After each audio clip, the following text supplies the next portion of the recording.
Bueno, ya les decía, nosotros tendremos la otra parte de esta entrevista con Patricia Squasiati más adelante en nuestro programa. Ahora tocamos un tema de que no, esa no es una tipificación nuestra, lo de no es alineación, por el amor de Jesucristo. Alineación y balanceo. Alienación parental. Vamos a tocar el tema de la alienación parental con la doctora Soraya Lara y con la licenciada Michelle Pérez y la licenciada Gloriana Montaz. Lo vamos a ver desde distintas perspectivas, si constituye una forma de abuso la alienación. Desde el punto de vista legal, ¿está tipificado esto? ¿Existe tal figura en nuestro código? Y desde el otro punto de vista del forense, Gloriana, ¿cómo se puede determinar? Y no solamente cómo se puede determinar, si se puede burlar una experticia de alienación parental. Buenas tardes y bienvenidas. Lo primero es mi primera pregunta. ¿Qué es alienación parental? ¿Ves que aprendió a decirlo? Señores, ya? yo tengo 10 días tratando de decir la palabra y no me salía. No te preocupes, eso puede pasar. Pues yo voy a apelar a, como tú me dices, la profe, ¿verdad? A la profe, claro. La profe, lo extrañé. Pero no, profe, que te dije profe allá abajo. Te dije profe allá abajo. Entonces, bueno, yo dije, bueno, cuando cogí mi librito, el último que compré, del SAP, como se conoce el SAP, ¿verdad? Síndrome de alienación parental. Hijo manipulado por un cónyuge para odiar al otro. Eso es obvio. Y la palabra odio es importante. Entonces, pues quise traer este material porque me gustó mucho esta definición que quiero compartir. Y este término surge en el 85, en el 1985, por Richard Gardner y en el contexto judicial, o la experiencia en separaciones, en divorcios, y el fenómeno que se da y que se aprecia en la solicitud de la guarda, de la custodia.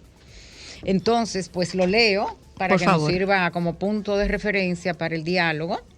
Es un trastorno caracterizado por el conjunto de síntomas, o sea que siempre que aparece palabra trastorno tenemos que remitirnos a síntomas para poder ver la validación clínica y buscar esos síntomas en el DSM-5, ¿verdad? O en el CIE-11, que ya tenemos el CIE-11, que resultan del proceso por el cual un progenitor transforma la conciencia, y está la gravedad, transforma la conciencia de sus hijos mediante distintas estrategias con objeto de impedir, obstaculizar o destruir sus vínculos con el otro progenitor, hasta hacerla contradictoria con lo que debería esperarse de su condición.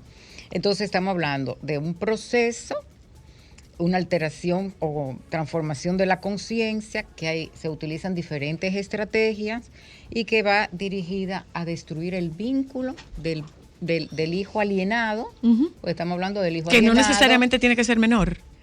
Generalmente ocurre en el hijo menor. Obviamente, si ya se ha construido esa hostilidad y ese odio hacia el padre, ¿verdad? Víctima de esa alienación, pues va a perdurar, excepto que ya haya un proceso de psicoterapia y que se trabaje sobre la conciencia de ese incluso menor de edad o esa persona adulta que pues apele no a la narrativa, ¿verdad? Esa historia contada, lo que le dice o mamá o papá, y que va alterando esa conciencia, esa percepción, porque se altera la percepción que este hijo puede tener de esa figura parental. Entonces, si en algún momento el hijo alineado comienza a recordar episodios agradables de la relación con ese padre, Digo padre porque generalmente es lo que se suele ver. Pues entonces no estamos hablando de que fue un hecho real, porque el especialista tiene que ver si se da en un contexto de separación de los padres donde ha habido violencia de la pareja, si ha habido una situación de abuso o violación sexual, si hay una realidad que valide la actitud de ese menor de edad, entonces no estamos hablando no es alienación, SAP, ¿verdad? No es alienación. Exacto, entonces ahí ya entra el forense para determinar esa categoría. Y además, como habla de un trastorno, ¿verdad?, que genera síntomas, el forense tiene que decir cuáles son los síntomas que presenta ese menor de edad para poder validar entonces también si se está dando el SAP. Común y popularmente lo que se dice es que un padre está manipulando a un hijo, pero esto va más allá de la manipulación. Sí, claro que sí. Claro, una manipulación sostenida con una estrategia, digamos, definida, que es odia a tu padre y se genera ese sentimiento de odio, de hostilidad hacia ese padre. Entonces, pues ahí ya sí podemos ver que existe esa alteración de la conciencia. Una pregunta, porque eso me llama mucho la atención. Esto no necesariamente tiene que darse entre padres biológicos, sino que se puede dar con la persona que cría. Porque yo ahora escuchándola, yo recuerdo yo soy fanática de Investigation Discovery, mis amigas me relajan muchísimo por eso, y recuerdo un episodio donde la madrastra se encargó de envenenarle la cabeza al niño y el pequeño mató a su padre, envenenado por esa señora. Y todavía años después, el control que ella ejercía sobre él, con la culpa, con el maltrato, era tan grande que él tuvo que poder empezar su adolescencia y separarse un poco para lograr denunciar que esa mujer lo había hecho matar a su papá.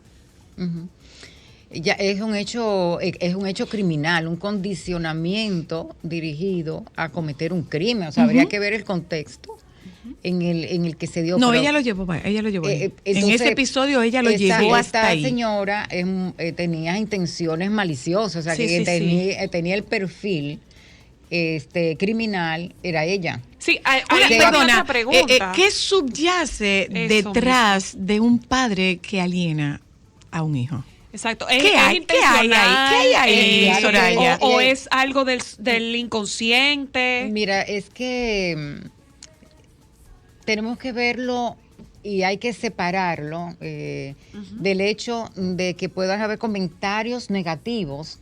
¿Qué puede pasar? ¿Qué puede pasar? Una situación de conflicto, pero tus papás sí molestan, o tu mamá, no sé qué la cogió. O de descalificación del padre. Pero un hecho. No estamos hablando de eso. No, aquí tenemos que ver esa sistematicidad de los hechos. Puede ocurrir, también no necesariamente, por ejemplo, cuando una mamá toma como revancha cuando el padre no cumple con la manutención. Eso lo vemos. Entonces quiere ver los niños, yo no se lo voy a dejar ver porque tiene 3 meses que no da la manutención. Exacto. Hay una, ya eso está dentro de un conflicto que obviamente es disfuncional y va a afectar el vínculo. Pero no hablamos de alienación. Pero no, porque aquí se afecta el vínculo y es un sentimiento de odio intencional, porque es que te odio por mal padre, porque no me quiere, porque no me busca, y comienza en la narrativa, incluso si son niños pequeños, van a utilizar una serie de términos que no son propios. No son suyos. Exacto, no son propios para la etapa de desarrollo. Ok. Entonces ya tú dices, pero... Ahí entran ustedes. Sí, Juliana. ahí entran ustedes. Sí. Mira, tengo una pregunta aquí del doctor Pablo García. Dice, ¿cómo se distingue la alienación de la persuasión? Porque la persuasión, tú, obviamente cuando tú persuades, es un recurso que tú tienes para convencer a alguien de un hecho que no necesariamente va dirigido a una acción de no tiene un fin ulterior. No va a denigrar a nadie. Yo te persuado a ti de que yo quiero que tú me entrevistes, o vamos a ponerlo en el contexto infantil, que yo diga, mira, tú tienes que hacer la tarea, es bueno que tú hables con tu papá para que tu padre no venga hoy a buscarte, que te venga a buscar el fin de semana. Yo te estoy de alguna manera como persuadiendo. Okay. Aquí en la alienación, el hecho es que es una característica, la denigración. El padre alienador vive denigrando al otro. Entonces hay dos víctimas ahí. Sí, el padre y el hijo, sí. Porque el hijo está siendo instrumentalizado. Sí. Sí, Gloriana. Sí. El hijo está siendo instrumentalizado. Sí. ¿Qué se busca? ¿Cuáles son los factores de un que tú puedas utilizar para definir un perfil de que, como tú bien dices, frecuentemente es más la madre la que aliena que el padre? Por el tema de la custodia. Sí, pero hemos visto también casos contrarios. ¿Qué rasgos buscamos? O casos donde hay otra cosa que enmascara la alienación parental. Pero hay indicadores claros, como estaba diciendo la profesora, yo también me uno a lo de... Dios, profe. Te lleva dos, profe, te lleva dos. Y el de Michelle casi seguro son tres. Profe, Michelle hizo el diplomado conmigo. Yo soy de la primerita que hizo ese diplomado. Yo creo que estoy en la sexta promoción. Yo creo que todos hemos sido tocados por la profe en algún momento. Claro, como profe. Pero sí hay indicadores claros que tienen que ver con el contexto, como decía la profe, que tiene que ver de si se dio en el proceso de un conflicto, ya sea de separación o por la custodia, y esa necesidad de denigrar el carácter, los regalos que la otra persona da, buscando excusas siempre para no llevarlo, o yo pongo actividades súper interesantes para el niño el día que el padre se lo tiene que llevar para que el niño no quiera ir y haga una rabieta, y todo lo que venga del padre es malo, esos regalos no sirven, esa ropa es fea, ese tipo de cosas que describen como un lavado de cerebro, ¿no? Te voy llevando hacia que ese vínculo, como decía la profe, pues entonces se pierda el vínculo entre uno y otro. Y los indicadores en ese caso, si no hay ninguna otra cosa, son bastante claros. El problema es cuando entran otras situaciones, como por ejemplo una sospecha de abuso. Que también pudiera ser que la persona que busque alienar, pues entonces diga, no, yo no quiero que vaya, yo no quiero que se junte, ni con él ni con la familia, porque aliena a toda la familia del otro lado, porque hay una situación de maltrato y de abuso. Y ahí viene la complicación de determinar si se trata de un caso de alienación o si estamos hablando realmente de un caso de abuso sexual o de maltrato de manera general. Ahí viene la complicación para el forense, para quien va a hacer la evaluación. Ahí se convierte... ¿Qué evaluaciones se hacen? Ahí se convierte en un caso complicado, vamos a decirlo así, porque se necesita de una valoración del sistema completo, de ambos lados, y muy a profundidad. No es solamente el niño. No, claro que no. Ojo. Ahí entra todo el mundo en el proceso de evaluación, tanto el padre como la madre, como el niño, inclusive otras personas que pudieran dar información, y se necesita de un equipo, muchas veces trabajador social junto con psicólogo o psiquiatra, dependiendo de las implicaciones de cada caso, donde vamos a determinar si hay una sospecha de abuso, entonces vamos a trabajar como si la hubiera, con esos indicadores, con esas herramientas para determinar eso, pero también tenemos que ver el contexto y el histórico y lo que ha pasado con esta familia para uno tener es como un detalle de la vida familiar, que uno pueda ya tomar decisiones de manera más justa, porque claro, si nos equivocamos a favor de uno lado de la alienación o del abuso, estamos causando un daño terrible. Claro. De cualquiera de los dos lados que tengamos la equivocación. Entonces es un trabajo sumamente delicado. Sí, es muy sutil. Cuando digo sutil me refiero a lo fino. Sí. Es una filigrana lo que se hace con esto. Que quisiéramos tomarnos muchísimo tiempo para tomar esa decisión, pero claro, mientras más tiempo tomemos, también estamos postergando ese dolor y esa situación. Ahora, eso es lo complicado. Una pregunta para las dos. Yo tengo una pregunta para Aquí Michelle. Estamos hablando, profe y Gloriana, antes de hablar con Michelle. ¿Hay coalición aquí? Sí. Hay una coalición. Claro, cuando tú invitas a uno de los hijos a hacer una alianza, y también dentro para ir del en contra del fenómeno otro, del SAP, se habla también de esa alianza con el alienador, el padre o la madre que aliena, ya iba yo se le está pegando lo mío. Alineación y balanceo. Sí, a ese hijo, lo invita, o sea, lo invita en el sentido no del acto de conciencia del hijo, pero se hace esa alianza. Entonces, sí, ese hijo, ¿verdad? Porque es condicionado. Exacto.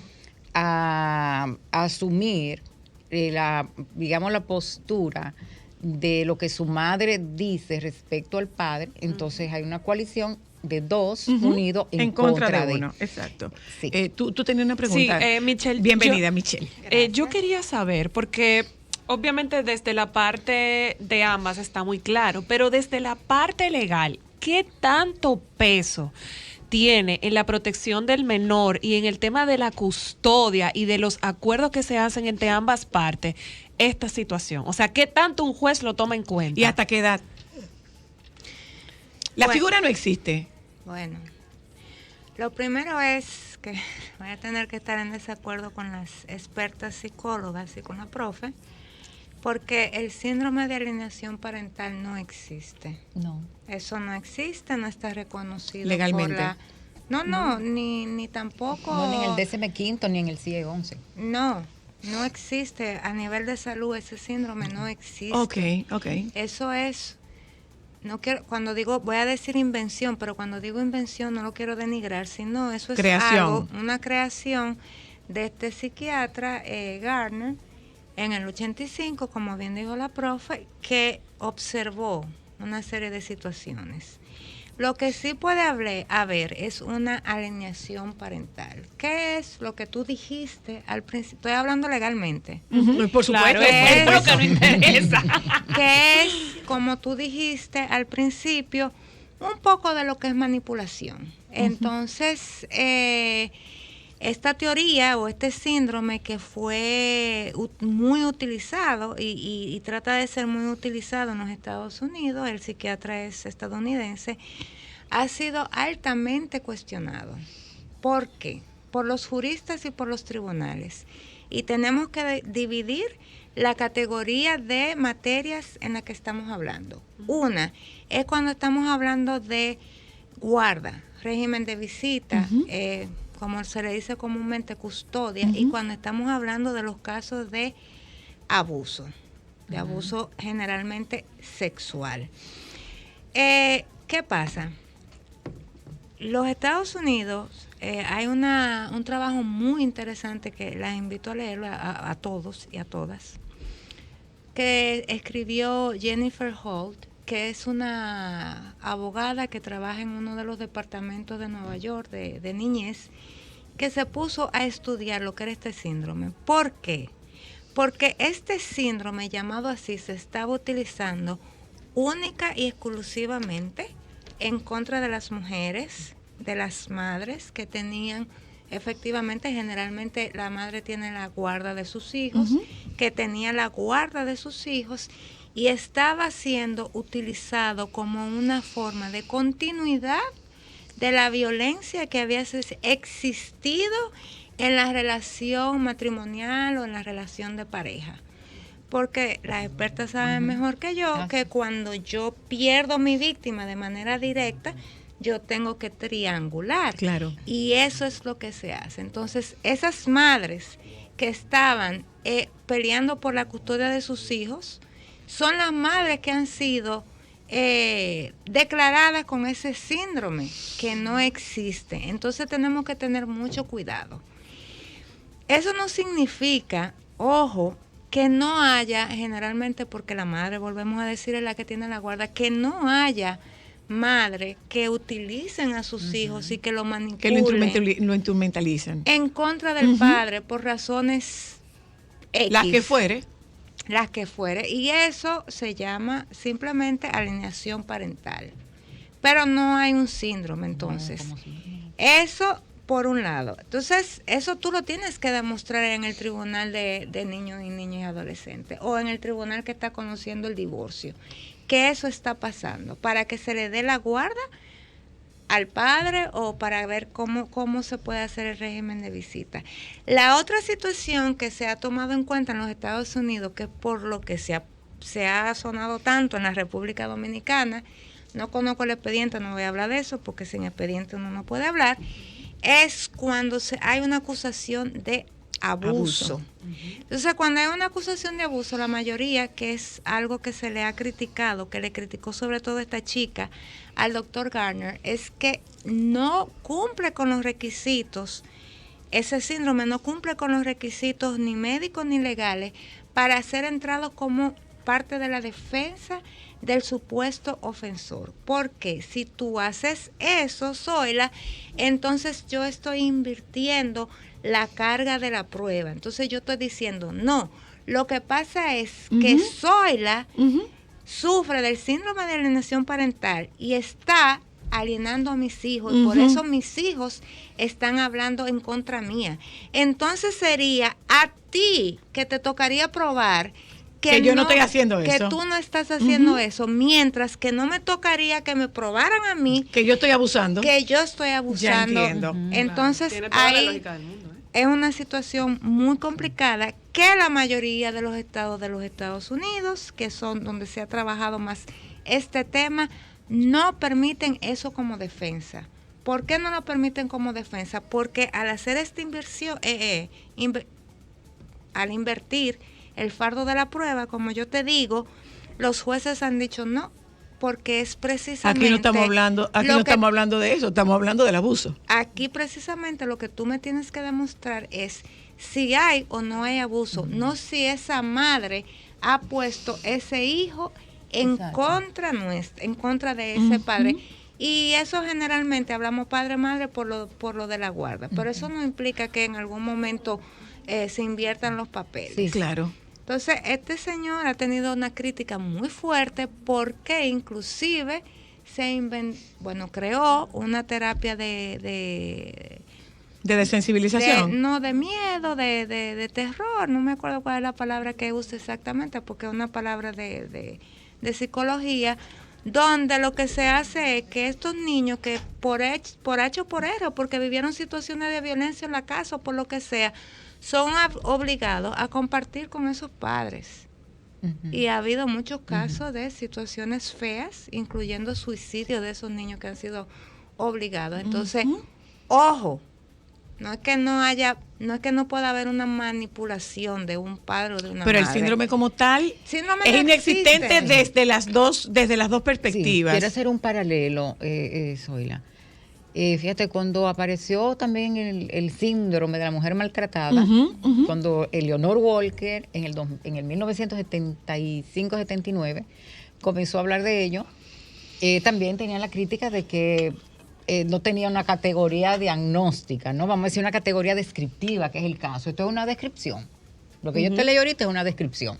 Y por eso se habla de proceso, se habla de trastorno, pero tú tienes que demostrar cuál trastorno. ¿Dónde está ese trastorno? Es un trastorno del apego, pero un trastorno del apego lo tiene otro niño que no tenga una situación de alienación. Entonces, Leonor Walker, es como una categoría, decía ella, del trastorno de estrés postraumático, que vino a ser trastorno, el trastorno de estrés postraumático en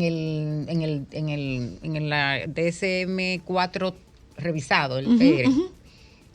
Pero ella planteó una nueva investigación que incluyó mujeres de otros países, incluyendo Latinoamérica, y demostró que sí existe el síndrome, porque estaban los 3 síntomas del trastorno de estrés postraumático, relaciones sociales conflictivas como consecuencia de el control ejercido por la pareja por aislamiento, alteración de la percepción de sí misma y dificultades sexuales. O sea, sí había criterios para eso. Entonces ya el TEP, el trastorno de estrés postraumático, eso es innegociable, eso es innegable. Cuando tú evalúas la conducta social de la víctima está dando cuenta que está aislada, que sus vínculos más cercanos fueron bloqueados, pero tenemos una categoría diagnóstica. Y el DSM-15 dice sí, hay un trastorno que altera el funcionamiento cotidiano, entonces sí estamos hablando de una cuestión clínica. Hay una alteración. Ya. Pero este síndrome, hasta la fecha, es descriptivo. A mí me entró por casualidad hace unos, no sé, un mes o no, alguna publicidad que había de una abogada hablando de un caso de abuso con el síndrome de alienación parental. Y tú sabes que yo a veces opino y opiné porque me salió esa publicidad en Instagram y dije, tengan mucho cuidado con el síndrome, porque hicieron alegar de que ese niño abusado, porque eso puede complicar. A mí me pasó similar. Lo que hace que traigamos este tema es justamente un argumento que yo escuché sobre ese mismo caso. Sí. Entonces, uno no tiene por costumbre andar planteando posiciones de casos que desconoce. Entonces, solo por lo que yo escuché, cuando escuché el término, yo dije, hey, cuidado con eso, porque puede resultar inverso, como dice Michelle, puede resultar inverso. O sea, claro, tú estás tratando, no es que tú defiendas que este niño está siendo, o que un niño está siendo víctima de esta alienación. No, es que tú tienes que demostrarme que tú no estás abusando sexualmente de ese niño. Eso es lo que estamos discutiendo. Entonces es bastante delicado el uso del recurso. Sí, muy delicado. Yo preguntaba, Gloriana, ¿a qué procesos se somete un niño víctima de manipulación, de este maltrato? ¿Qué tan fiables son los recursos dependiendo de las edades? Porque evidentemente, si tú tienes un niño pequeño, tú no vas a entrevistar a un niño pequeño. Tú utilizas proyectiva, tú utilizas juego, pero tú no puedes entrevistar al niño porque el niño no te va a poder hacer su narrativa. Entonces, ¿qué tan falibles o infalibles son estos recursos desde el punto de vista forense? Mira, la psicología forense, como cualquier prueba en el ámbito forense, es parte de un rompecabezas, ¿ok? Son una serie de cosas que los juristas luego van a unir para ver la gran imagen de las cosas. Y quien va a definir la verdad sobre las cosas, la verdad jurídica, va a ser el juez. No se puede tomar un solo elemento necesariamente como una prueba infalible de ningún caso. Okay. Y más cuando estamos hablando, como ahí tú sí las conoces, pruebas que tal vez tienen una subjetividad incluida, que tiene que ver la subjetividad hasta con la misma persona que administra las pruebas, claro, y su pericia, ¿no? Su experiencia. Entonces, es un tema de que mientras más van las piezas que voy viendo encajando y encajan con el resto de evidencias y de pruebas, pues entonces vamos armando lo que sería un caso fuerte en el ámbito de justicia, que le toca entonces a los operadores del sistema de justicia.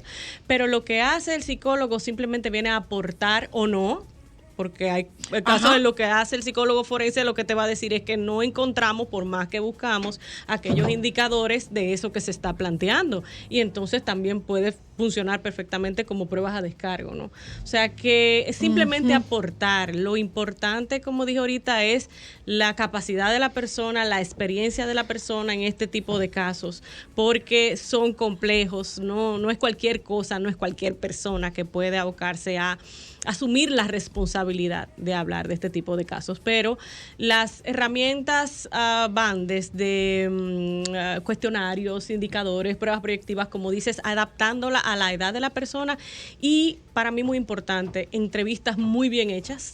Ahí voy. ¿Qué tan fácil es para un menor falsear? Que los menores usualmente si falsean es por la influencia de un adulto.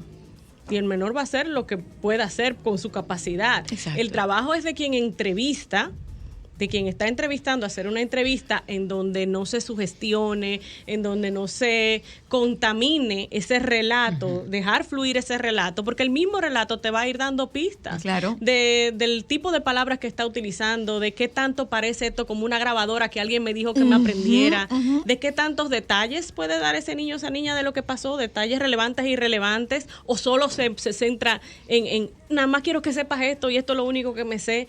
O sea que el tema de esa entrevista, de esa intención detrás de lo que estoy diciendo, es una intención de saña terrible, de hacerle daño a una persona, porque muchas veces en los casos donde ha existido y se ha probado un abuso, lo que vemos es que la víctima defiende a la persona que abusa, o dice, la defiende, o se culpabiliza, claro. Entonces, ahí tenemos que ver también cuál es la intención detrás, y eso en las entrevistas también sale. O sea que juntando eso con las entrevistas periféricas, con el trabajo social, es que vamos a dar como piezas para ese rompecabezas. En el caso de ustedes, tú como experta en derecho de familia, Michelle, ¿qué tan robusto puede ser un caso? Y el manejo... ¿Está un niño presente en una audiencia? ¿No está presente en una audiencia? ¿Qué tanto se cuida en el propio proceso? ¿Qué tanto se cuida el bienestar del niño? Eso va a depender de si solamente estamos hablando de un proceso de guarda y régimen de visitas. Ahí se cuida bastante al menor o a la menor, porque ellos no participan de las audiencias, y cuando el tribunal lo entiende pertinente, ya sea porque el tribunal así lo entienda o porque las partes lo quieran hacer, se le solicita al juez o a la jueza que o se haga una entrevista del niño o la niña, dependiendo de la edad, o que se le haga una evaluación psicológica. Y no están ahí. Y no tienen que ir a las audiencias, van solamente a la entrevista, y si el magistrado o la magistrada decide conversar con ese menor, lo hace ella o él con el menor, y probablemente con una persona de psicología que la va a asistir o asistir al magistrado. Eso en ese sentido. ¿Qué pasa? El problema lo tenemos cuando estamos acusando a un progenitor de abuso, vamos a decir en este caso, abuso psicológico, que sería eso, que entonces ya el protagonista es el menor. Entonces ya a quien tú vas a llevar al tribunal, o antes de llevarlo al tribunal, quien va a tener la carga es el pobre menor, porque tú lo vas a tener que llevar a la entrevista con el fiscal, porque tú lo vas a tener que llevar a la evaluación con el fiscal, porque entonces la otra parte va a decir que ese menor, que no, que esa evaluación está sesgada, que vamos a buscar mejor a Soraya, que no, que vamos a buscar mejor. Entonces, en algunos procesos sí están protegidos, pero en otros procesos no están protegidos. Nuestra queja, cuando nosotros tenemos un caso donde hay abuso psicológico que solamente se está llevando a nivel civil, de guardia y régimen de visita, los y las psicólogas no nos quieren acompañar a los tribunales. ¿Y entonces? Nos dicen, ¿Tiene que estudiar psicología? Un poquito, tenemos que tirar ahí. ¿Tiene que estudiar psicología? Sí, porque hay que tirar un poquito. Entonces, ¿qué pasa? Ellos y ellas nos dicen, sí, yo te preparo, yo te doy el informe y eso, pero yo no voy a tribunal. Entonces, no es lo mismo cuando un juzgador, una juzgadora está viendo un documento escrito, que cuando percibe directamente la información de parte de el auxiliar de la justicia, que en este caso es el psicólogo o la psicóloga. Entonces eso nosotros tenemos inconveniente con eso. Uh-huh. Es una preparación extra, o sea, el poder presentarse en tribunales y defender un informe, para eso se requiere preparación.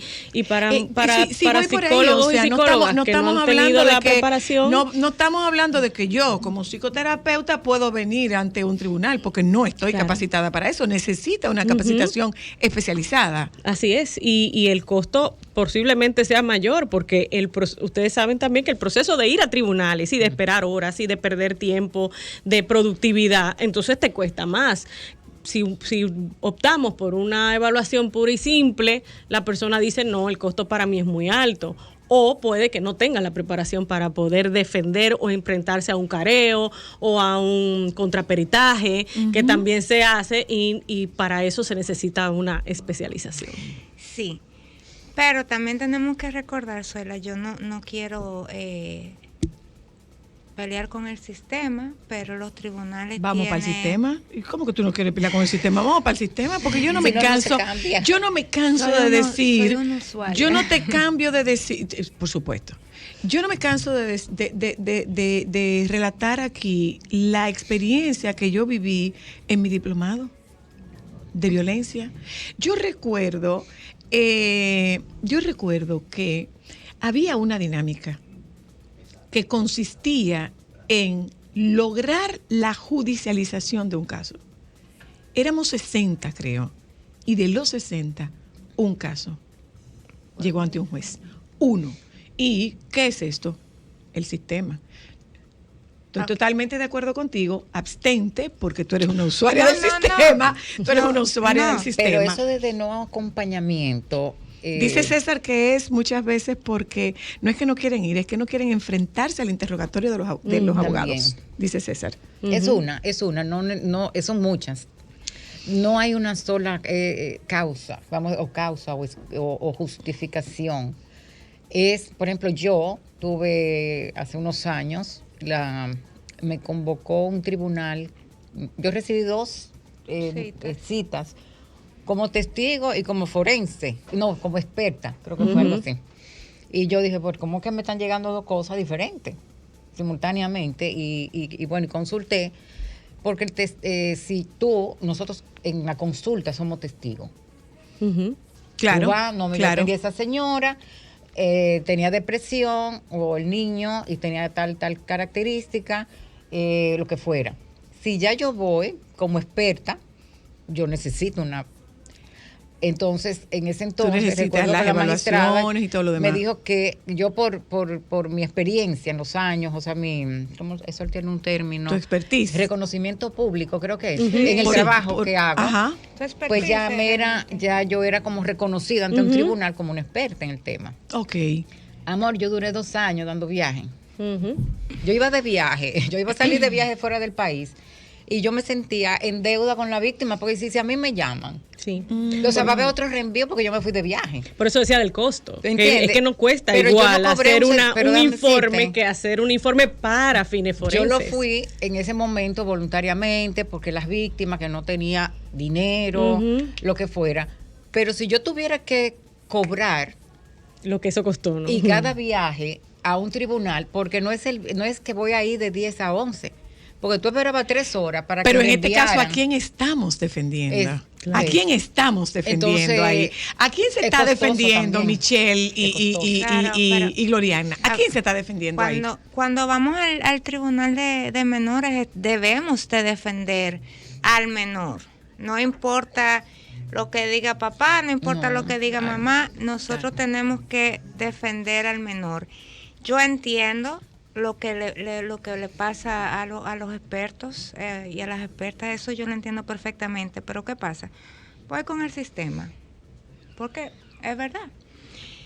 El Tribunal de Niños, Niñas y Adolescentes, de conformidad con la ley, tiene un equipo multidisciplinario. ¿Especializado? Supuestamente. Ok. ¿Tú ves? Entonces, el Distrito Nacional. En varios sitios ya de los Santiago, creo que Santiago también. Entonces, ¿qué pasa con ese equipo multidisciplinario? Está compuesto por un trabajador social, una psicóloga, que son especializados.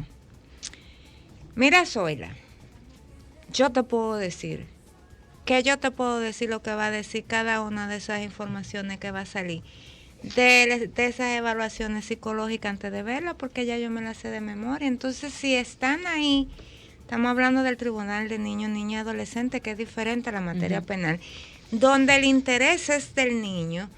Capacita tus profesionales y guía que tus profesionales vayan al tribunal, porque ese es su tribunal. Yo no quiero que una madre que está peleando la guarda o un padre que está peleando un régimen de visita tenga que pagarle a una experta porque le cuesta dinero cuando la ley te dice que están ahí? Sí, ahí está. Entonces, ¿por qué tú dejas esos profesionales que pertenecen al sistema? ¿Por qué tú lo dejas desactualizado? ¿Cuántos trabajadores o trabajadoras sociales hay aquí? ¿Dónde está la carrera para eso? ¿Quién le da seguimiento, Zoila, a que ese padre, suponte tú que hay una alienación o no la hay, suponte tú, que tiene que haber ¿Qué evaluación hace en el campo, en el terreno? En el terreno. Y si tú entiendes que tú tienes que tener una evaluación, una visita supervisada a ver cómo se comporta. ¿Quién hace? Eso no existe. Ya. O sea, es una falencia de nuestro sistema. Pero está en el código. Sí. Está en el código. Lo que no tenemos son los recursos. Y tiene que ver mucho con el seguimiento, porque yo he participado de capacitaciones de personas del sistema, que puedo decir sí, participan y las hacen, pero hay un tema de seguir, de monitorear esos informes que salen y de poder, ven a sentarme porque este informe salió así, tener esa supervisión directa. Y por otro lado, y buen viaje. Y coordinación con las otras instituciones del sistema, porque hay que escuchar qué dicen los jueces de los informes que reciben, los entienden, les sirven, qué dicen los defensores, qué dice el Ministerio Público, y esas mesas de trabajo multidisciplinarias son vitales para que el proceso se dé y fluya como tiene que fluir. No basta con capacitar. Como digo, yo he participado, yo he estado en las capacitaciones y está ahí, le das la información y todos estamos muy de acuerdo, pero se necesita un proceso luego de seguimiento para que impacten al sistema. Gracias, Gloriana, gracias, Soraya, gracias, Michelle. En conclusión, no solamente no existe en nuestro sistema judicial, sino que tampoco está comprobada la existencia del síndrome de alienación parental. No lo recoge ni lo registra ningún manual de psicología y psiquiatría, por lo que el uso de la figura digamos que es iatrogénico. Te puede salir más cara la sal que el chivo usando la figura. Gracias, profe. Gracias. Profe. No es que ya yo extraño cuando Michelle, gracias, Gloriana, gracias, César Castellano, que él dice, yo no voy, yo lo que hago es defender mi informe. Nos vamos un momento a publicidad. Nosotros habíamos prometido compartir con ustedes la entrevista que nos concedió cuando nos visitó para promover la Gunguna, la gran Patricia Asquasiati. Ya volvemos. Solo para mujeres.